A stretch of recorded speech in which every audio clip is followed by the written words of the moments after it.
Ok. Moi, je m'appelle Mohamed Diarra. Je fais du Bokola chez moi. Cette technique est transmise de génération à génération jusqu'à nos jours. On a le feu d'un arbre appelé Galama. On pile, on met dans les grands jarres. On garde jusqu'à 24 heures. Minimum 5 heures de temps. Ça donne cette couleur ocre jaune que vous voyez. On prend le tissu blanc coton 100%. On trempe dans cette décoction. Jusque les mailles soient mouillées. Jusque les mailles soient mouillées. Si les mailles soient mouillées, ça prend. Après, on l'étale au soleil. Si c'est séché, on trempe jusqu'à 3 fois. Ça donne cette couleur ocre jaune que vous voyez comme ça.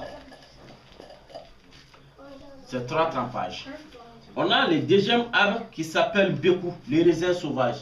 Cette décoction doit être trouvée obligatoirement à chaud. Voilà, ça donne cette ocre, couleur marron que vous voyez comme ça. On prend le tissu blanc coton 100%, on trempe dans cette décoction jusque les mailles soient mouillées. Si les mailles soient mouillées, on l'étale au soleil. Si c'est séché, on trempe jusqu'à 3 fois. Si ça dépasse 3 fois, les couleurs deviennent sombres. Ok, tout ça, on appelle basilan. Basilan, ça veut dire les plantes médicinales qui servent à soigner. Les Ngalama soignent la début du palu et l'hépatique B. Et le Bekou soigne la toux des enfants. On fait la confusion, on met un peu de citron, on donne l'enfant boit, la toux passe. Autrefois, les jeunes circoncis portent aussi les tissus trempés dans les Ngalama. Ça contient un antibiotique naturel.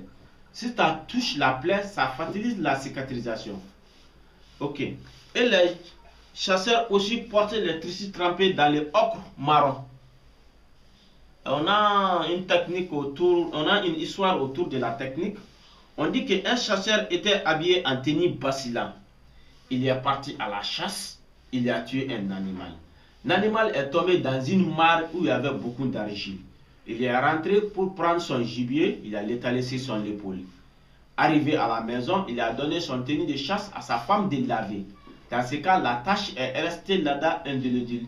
C'est ça qui est né une nouvelle technique qui s'appelle Bokolan.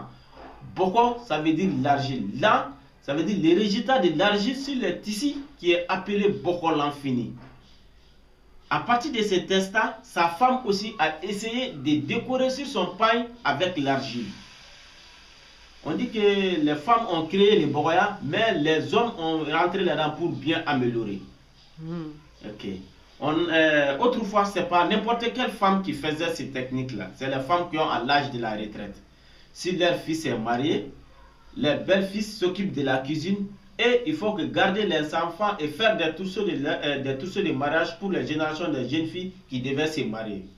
Il faut être initialement pour pouvoir lire ces messages codés.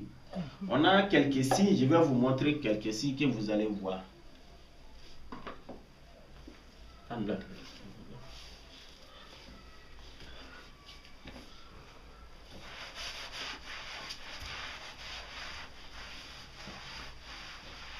Okay. Si vous voyez un trait comme ça sur un pain, ça veut dire le chemin droit. On dit toujours l'homme doit emprunter un chemin droit dans la vie. Si vous voyez des deux traits comme ça, on dit que l'homme doit éviter de prendre ces deux chemins. Un proverbe dit, celui qui prend les deux chemins a les jambes arquées. Si vous voyez un trait comme ça, la colonne vertébrale du poisson, on appelle en bambara Djegakoloni. Djegakoloni, chez nous, ça représente le père et la mère. Autrefois, si on construit le mur, avant de mettre la toiture, on met les pliés d'abord. Si le mur tombe, la toiture reste. On dit que la colonne vertébrale du poisson symbolise chez nous le père et la mère. On doit du respect. On a un autre signe comme ça. Ça veut dire le chemin emprunté par quelqu'un qui ne veut pas payer ses dettes. On dit d'éviter de prendre un chemin signé dans la vie. S'il doit des personnes à qui il doit de l'argent, il tourne sur lui-même. On a un autre signe comme ça qui symbolise le pas du chameau.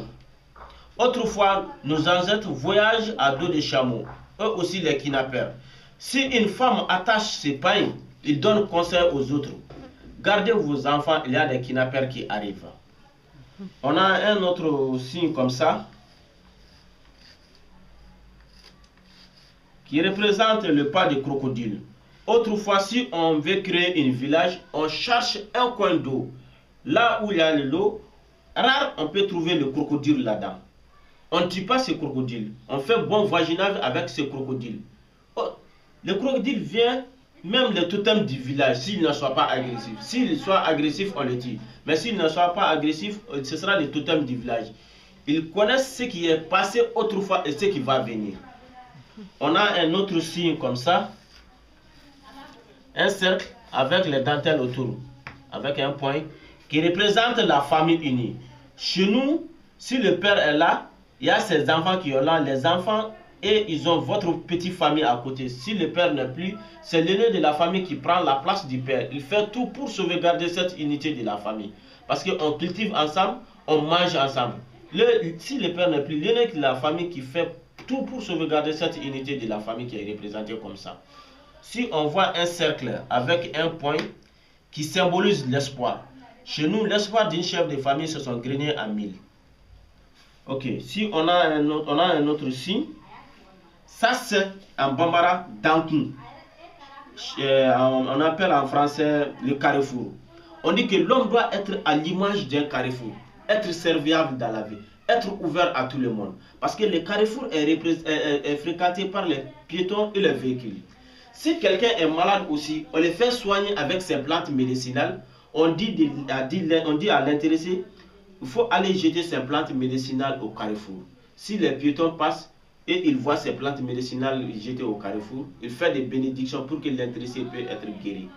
Même si on est parti voir un marabout, s'il fait des sacrifices, de casser un œuf, il dit il faut aller jeter ses lait au carrefour. On dit que l'homme doit être à l'image, c'est pour cela on dit que l'homme doit être à l'image d'un carrefour, être serviable dans la vie, être ouvert à tout le monde. Ok, je vous ai montré quelques signes, c'est beaucoup, mais je vous m'arrête là. Je vais vous donner un morceau de tissu. Vous allez voir la réaction de l'argile sur le tissu qu'il va vous donner. Ok, voilà un morceau de tissu qui est là. Je vais donner. Il va voir la réaction, on va faire l'argile là-dessus pour voir la réaction de l'argile. Ce qu'il va se donner comme résultat. Ok, c'est bon. C'est dans lequel? Ouais. Voilà. Il va mettre beaucoup d'argile là-dessus pour que ça puisse être là.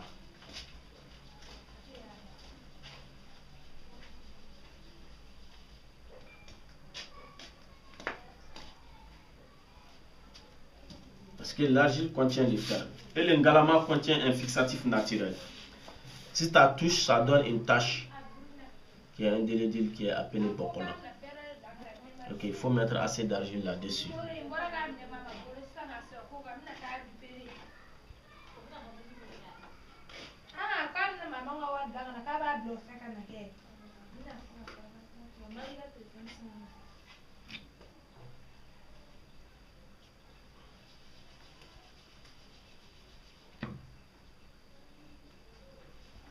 Ok, vous voyez, si c'est des grands tissus, on laisse au soleil que ça soit séché. Chez nous, le soleil joue un très rôle dans nos travaux.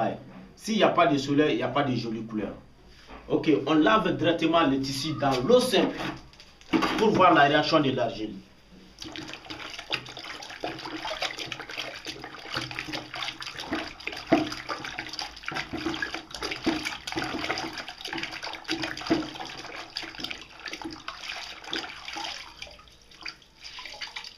Vous voyez, l'effet est immédiat.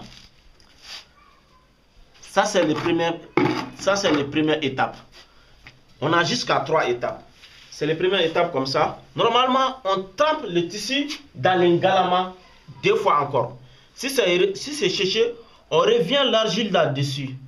Ça deviendra très noir. Après, on lave, on trempe dans la décoction du ocre marron pour trouver la couleur. Si on trouve la couleur, si on veut avoir le blanc dans ces différentes parties, on lave d'abord, après on laisse au soleil. Après, on prend les savons, on met dans les endroits. Autrefois, les savons, ce qu'on fait, c'était à base de beurre de karité plus La potasse, on met dans les parties qu'on veut blanchir, on laisse au soleil. Avec l'effet du soleil, le savon orange petit à petit le couleur pour arriver à la couleur initiale de départ qui est le blanc.